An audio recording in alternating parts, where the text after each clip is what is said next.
오늘 우리에게 주시는 하나님 말씀은 요한복음 9장 13에서 23절 말씀입니다. 그들이 전에 맹인되었던 사람을 데리고 바리새인들에게 갔더라. 예수께서 진흙을 이겨 눈을 뜨게 하신 날은 안식일이라.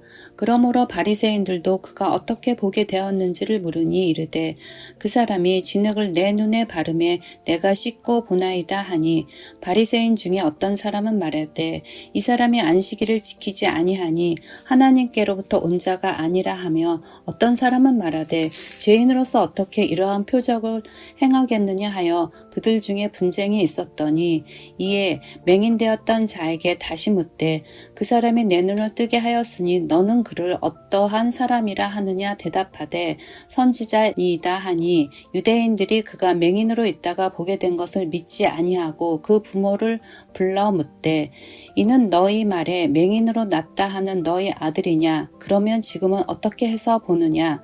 그 부모가 대답하여 이르되 이 사람이 우리 아들인 것과 맹인으로 난 것을 아나이다. 그러나 지금 어떻게 해서 보는지 또는 누가 그 눈을 뜨게 하였는지 우리는 알지 못하나이다. 그에게 물어보소서. 그가 장성하였으니 자기 일을 말하리이다. 그 부모가 이렇게 말한 것은 이미 유대인들이 누구든지 예수를 그리스도로 시인하는 자는 출교하기로 결의하였으므로 그들을 무서워함이러라. 이러므로 그 부모가 말하기를 그가 장성하였으니 그에게 물어보소서 하였더라. 아멘.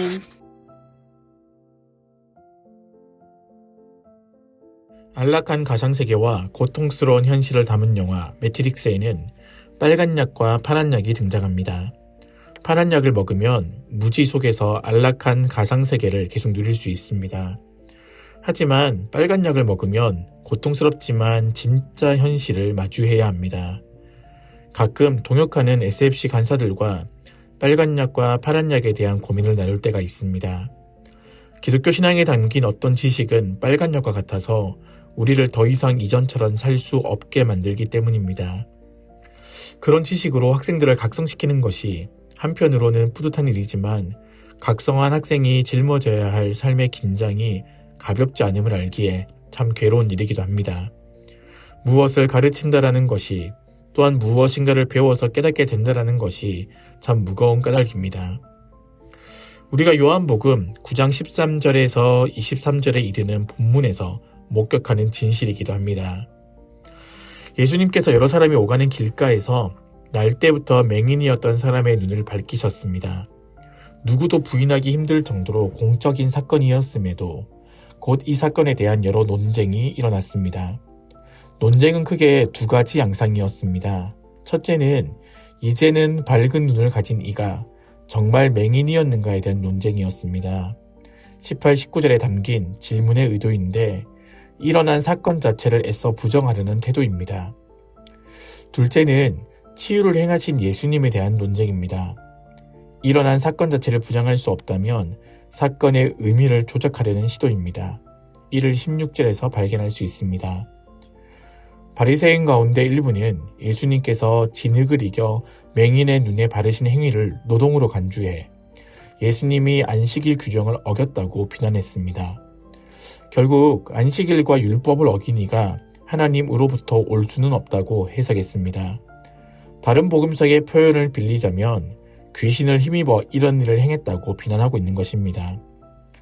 한편으로는 일어난 사건 자체를 없었던 것처럼 대하고 있고, 다른 한편으로는 사건은 인정하지만 그 의미를 왜곡하고 있습니다.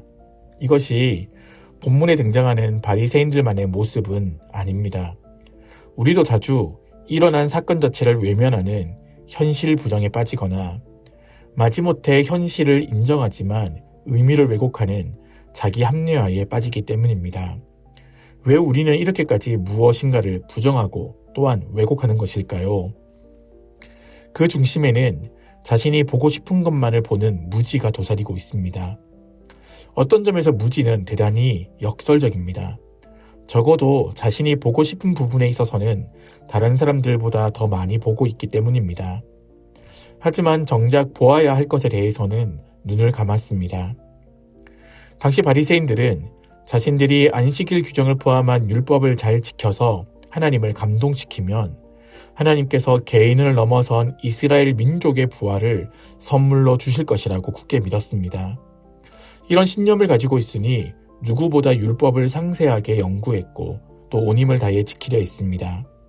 어떤 점에서 바리새인들은 분명 보는 자들이었고 많은 유대인들의 존경도 받았습니다. 하지만 그들은 정작 보아야 할 것은 보지 못한 또 다른 맹인이었습니다. 그들이 존경했던 구약의 위대한 조상들이 있습니다. 아브라함, 모세, 다윗, 그리고 여러 선지자들입니다. 하지만 그들 가운데 그 누구도 온전히 율법을 다 지켜서 하나님을 감동시킨 이들은 없습니다. 성경은 무겁게 그들의 실패와 연약함에 대해서도 진술합니다. 오직 하나님의 긍휼과 자비로 인해 이스라엘은 지금까지 존속할 수 있었습니다. 구약을 그렇게 열심히 읽으면서도 너무나 자명한 이 사실에는 눈을 감았습니다. 보고 있다고 주장하지만 사실은 보지 못하고 있었으며 또한 보고 싶은 것만을 보는 나머지 정작 보아야 할 것은 보지 못하는 정황입니다. 그런 삶의 마지막이 22절에 담긴 출교입니다. 당시 출교는 단순한 종교적 차원을 넘어 사회적, 경제적 모든 관계로부터의 배제였습니다. 즉, 어떤 사람의 존재 자체를 지워버리는 결정이 출교였습니다. 바리새인들은 보고 싶은 것만으로 그들의 세계를 만들었고 그 세계를 위협하는 것들을 보면 출교했습니다.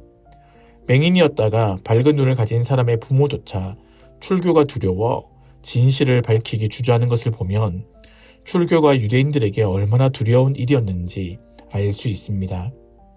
하지만 역설적으로 유대인들이 두려워했던 출교는 바리새인들의 두려움을 드러냅니다.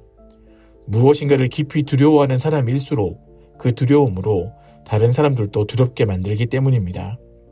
더욱 비극적인 사실은 출교를 행하는 것은 바리새인이었지만 바리새인이야말로 진정한 세상에서 자기 자신을 내쫓았습니다. 외적으로는 힘을 지닌 듯 했지만 본문에서 가장 겁이 많고 두려워하는 이들이 바로 바리새인인 까닭입니다. 이 점에서 성경은 그리스도 또한 맹인이었다가 이제는 눈이 밝아진 사람을 통해 본다라는 것의 의미를 다양하게 전달합니다.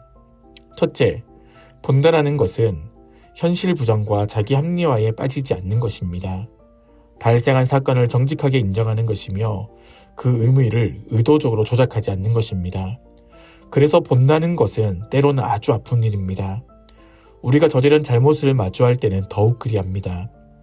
하지만 그 과정을 통해서만 우리는 진정한 치유와 회복, 화해와 용서에 이를 수 있습니다.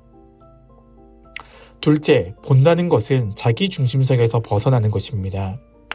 바리새인들은 보고 싶은 것만을 보았기에 자신이 만든 작은 세계에 스스로를 가두었습니다.